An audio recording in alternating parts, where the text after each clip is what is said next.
Pictures of animals have always appeared in children's books. Illustrators know they can delight with their different views of the animal kingdom. These are some of the earliest pictures of animals in the Bodleian Library and are from books called bestiaries, which date from as early as the 5th century. As well as being full of animals and birds, they contain stories for spiritual and moral education. It certainly comes within the compass of Christian benevolence to show compassion to the animal creation, and a good mind naturally inclines to do so. But many children contract habits of tormenting inferior creatures before they are conscious of giving them pain, or fall into the contrary fault of immoderate tenderness to them. Before the 18th century, the only books a child was allowed to see were the Bible, the Lives of the Martyrs, and these bestiaries. They all contained pictures that were produced using woodcuts and traditional woodblock printing. But at the end of the 18th century, the first genuine artist for children developed and perfected the technique of wood engraving. He then produced some of the finest animal and bird pictures ever to appear in books. He was from Newcastle and a great lover of nature. His name was Thomas Bewick. Having from the time I was a schoolboy been displeased with most of the figures in children's books, and particularly those of the 300 animals, the figures in which I thought I could depict much better, I at last came to the determination of making the attempt. Well, woodcut before the time of Bewick had been definitely a sort of down-market form of art.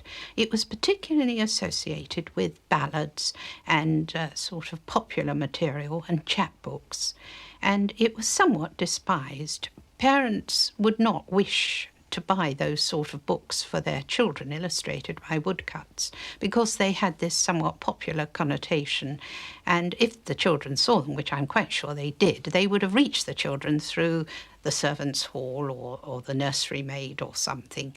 But with Bewick, he refined the art of wood engraving, and he produced books with his own style of white line wood engraving.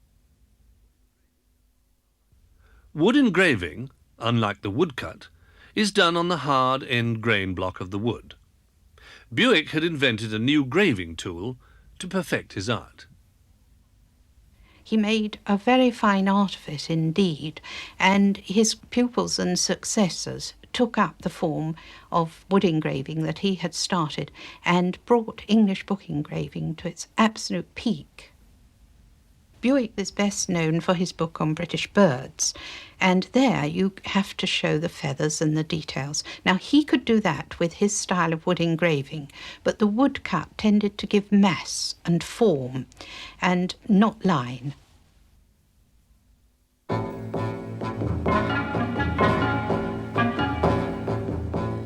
Such animals as I knew, I drew from memory on the wood.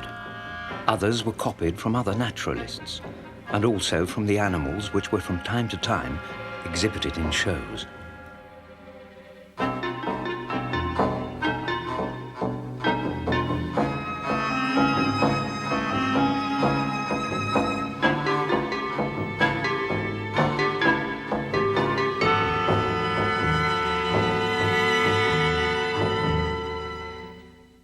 Bewick's love of nature is seen in the little vignettes or tailpieces to be found at the end of many of the chapters of his books of quadrupeds and birds.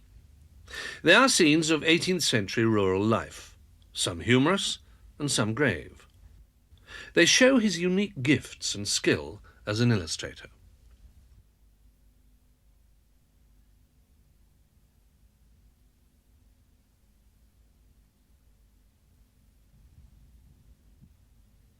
Those wonderful little spot drawings and little vignettes, Thomas Bewick vignettes that are so beautiful.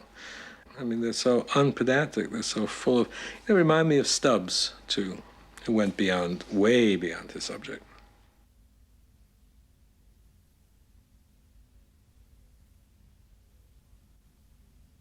They are true to the animal and yet remain high art, like James Audubon. in the sense of transcending the subject, yet being always faithful to the subject. And speaking of nature, the little details filling in the background, giving the history of this animal and even some of its familiarity, its surroundings. Following the Buick tradition, we get a very great improvement in book illustration in this country, and also a development of engravers as well. And this is very important because we tend to forget when we look at early children's books that we are not looking at the direct work of the artist. Between the artist's original drawing and what we see in the book is the hand of the engraver, who could make or mar an illustration. When children's books start in the middle of the 18th century, English book illustration wasn't in a particularly healthy condition. There were a lot of illustrations in novels at the time, and these were very often done by foreign artists. And we had quite a competent school of engravers, but the actual illustrators seem to have come from elsewhere. But by the 1850s and 60s, with the need for more workers in this field brought about by the development of popular journalism, you have got a very fine school of engravers working to this fine school of illustrators. The stories in Aesop's fables have always been used to give subtle moral instructions to children. They've also inspired many illustrators.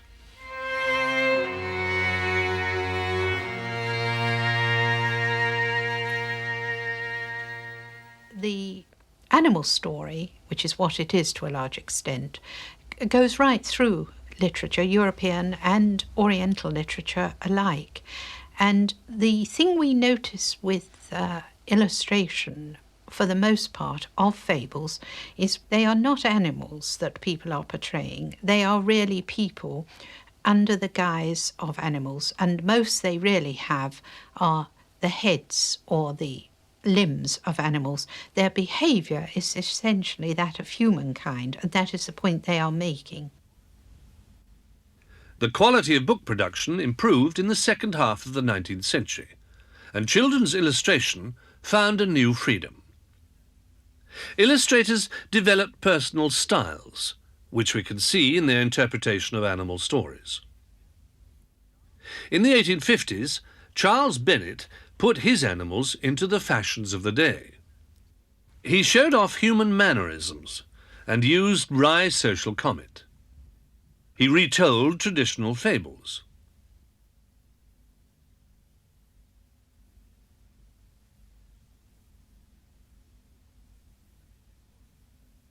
In the mid-Victorian era, his books, such as Bennett's Fables and Noodle-Doo, became extremely popular. I just think he was a very good artist. He wrote his own stories very often, and in the best way of book writers and illustrators, he wrote them for his own children. So he had an awareness of what children liked to read about, but also the sort of pictures that they would like drawn. He puts a lot of detail in his, and a child can spend a lot of time following the story through and discovering things in the picture for himself, but they're all related to the text. And he is not illustrating down to children. They've got to work at it, which is always a good thing. And they have a fullness and a competence which I think is very high indeed. And some of his illustrations, I think, are unsurpassed.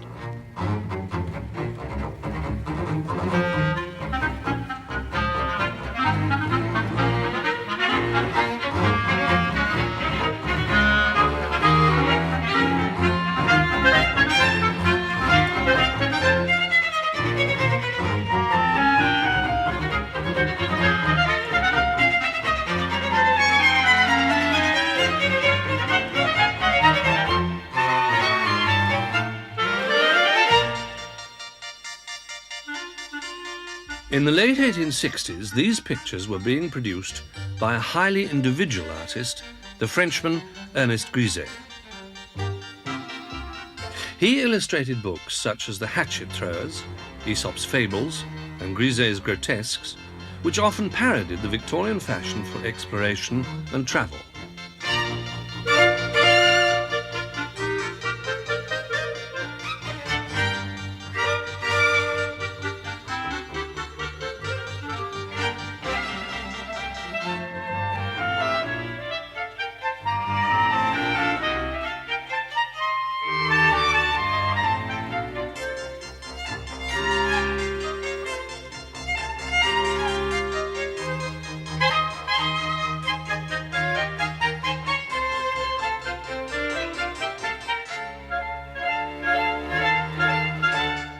He is a very striking and idiosyncratic artist.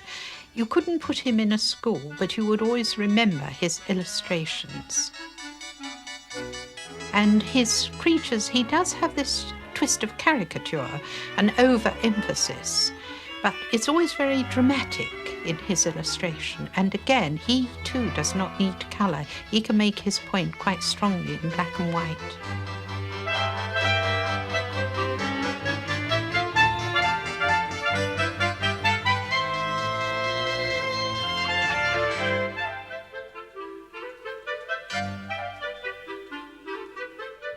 Griset, like many artists, portrayed some of his animals with human characteristics.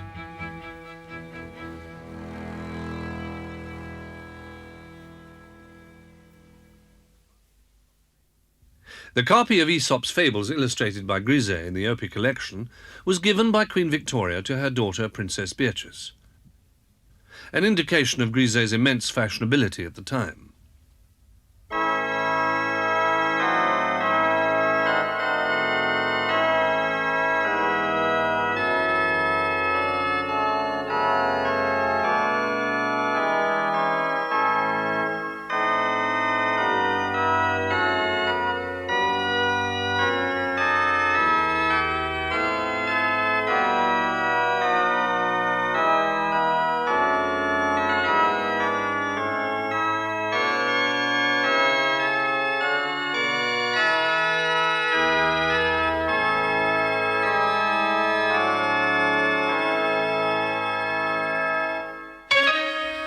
At the end of the 19th century, these cats, by the illustrator Louis Wain, were bought in their thousands. In books such as Mixed Pickles, Claws and Paws, and the Cat Alphabet, he dressed up big-eyed pussycats in late Victorian clothes. But Wain was obsessed by cats.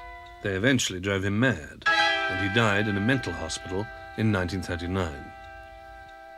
Nevertheless, he is still the most famous illustrator of cats of all time.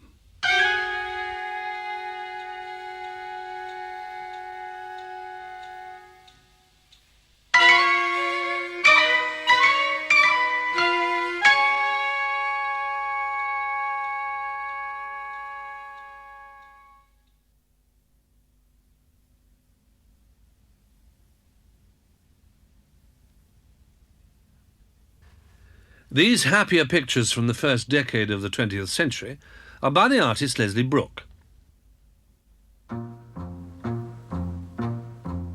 Johnny Crow's Garden in 1903 and the books that followed were popular successes.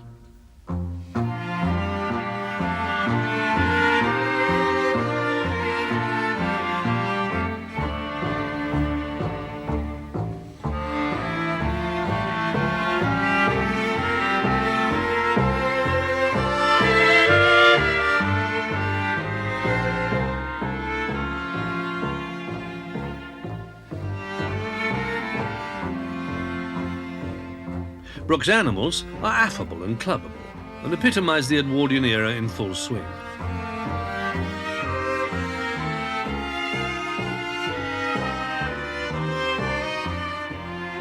Brooke had learned the texts for the illustrations from his father as a child, and he wrote these books for his sons.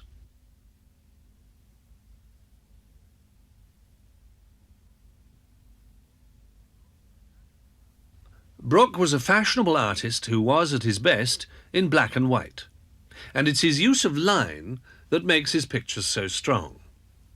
It's the superstructure It's the musculature, it's the subtext, it's the urtext, it's the foundation of the picture. Without it, it doesn't have the superstructure. You don't believe in the composition. Line is used all through it, obviously, to outline figures in the most conventional way, but mostly line constructs the picture, holds it together.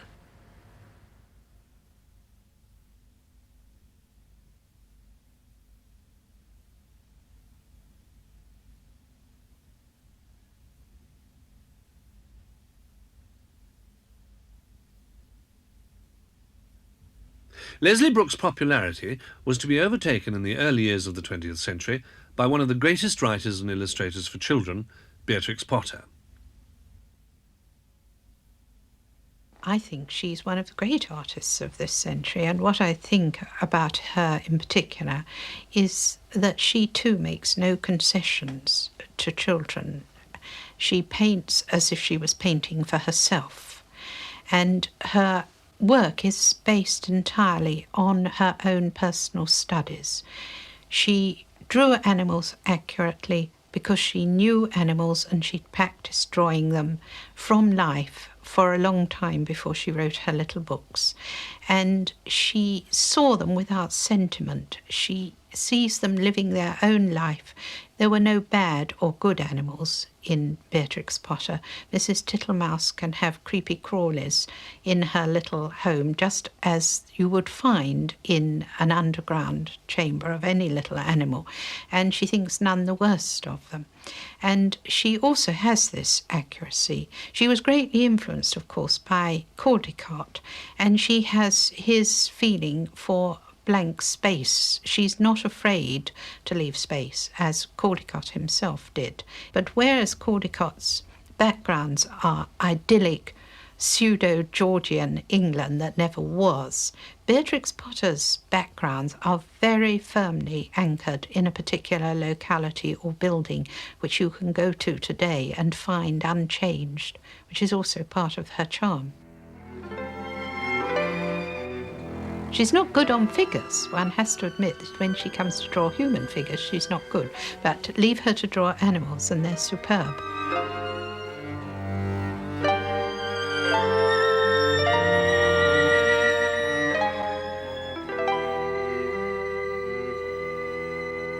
She does something which a lot of artists can't do, is she's able to put animals into clothing and make them look realistic and acceptable, and particularly around the hands and around the neck, as if there's a join where the human bit gives way to the animal.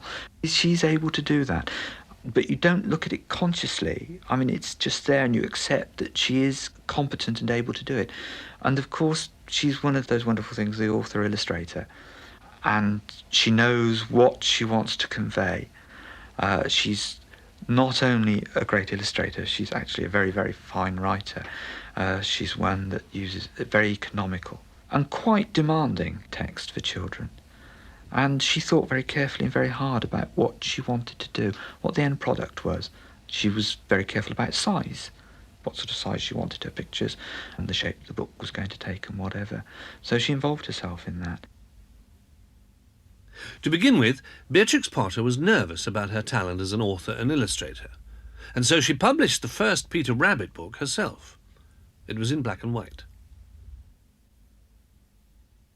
They are very fine illustrations, and her line is very strong and secure, but I prefer them in color because she plays with color.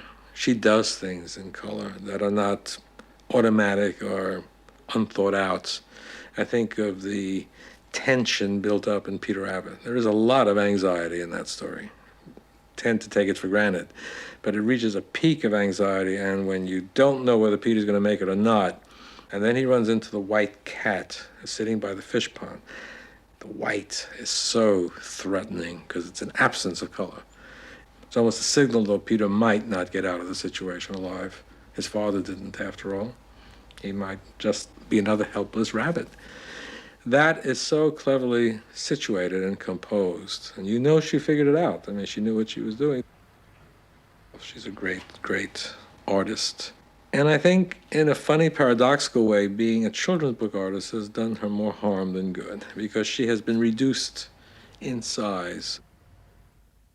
Beatrix Potter's most famous books were written before her marriage at the age of 47. She then freed herself from an oppressive domestic life with her parents and moved to her beloved Lake District, where she bred Herdwick sheep. Her work dominated the world of children's books in the early 20th century.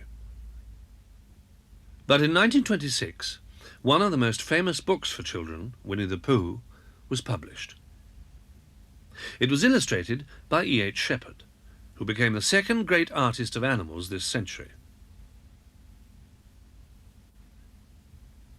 The characters he created for A.A. Milne's Pooh books and in Kenneth Grahame's Wind in the Willows are unmistakable. You have to close your eyes and think of Pooh, or think of Toad, or think of Rat, or think of Mole. And you see, almost without trying, you visualise them as Shepard drew them. And that's a measure of him as an artist, is that he could visualise these characters so completely and so wonderfully. And so much so that Milne was, I think, a little jealous of Shepard, and that Grahame was actually very, very pleased with the results of Shepard's work, because Grahame asked Shepard, please be kind to I think he called them my children, but asked Shepard specifically. I mean, he was very worried about what the end product was going to be like.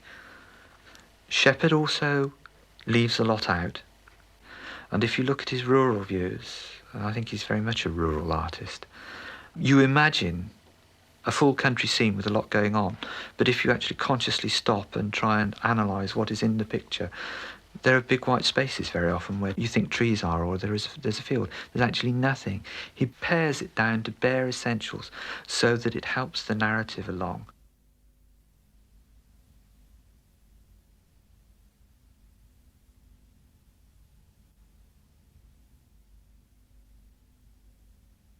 Both A.A. Milne and Ernest Shepard had separate lives, as did Tenniel and Lewis Carroll. They came together for a few children's books in which they mingled in a superb way. The result is that we always see the creations of both artists, both Shepard and Tenniel, in the form forever as they gave them. Piglet is Piglet and Eeyore is Eeyore, and we can't think of any alternative. And he just caught at that moment the right mood for A.A. Milne's tales, so much so that we forget that it's two people producing that book. Whereas in the case of Beatrix Potter, she is writing and illustrating her own stories. And in the case of most artists, it is, of course, one person writing and the artist coming along and illustrating somebody else's work. That is the much more common thing. And sometimes they just hit it off so perfectly that between them they produce an unsurpassed masterpiece.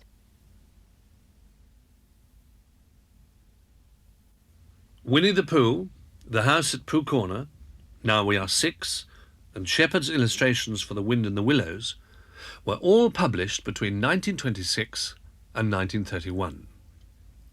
As the Roaring Twenties ended and the stock market crashed, these books immortalised a romantic view of rural England that is now perhaps gone forever. I think the shift in modern illustrations more towards the urban environment and the urban landscape.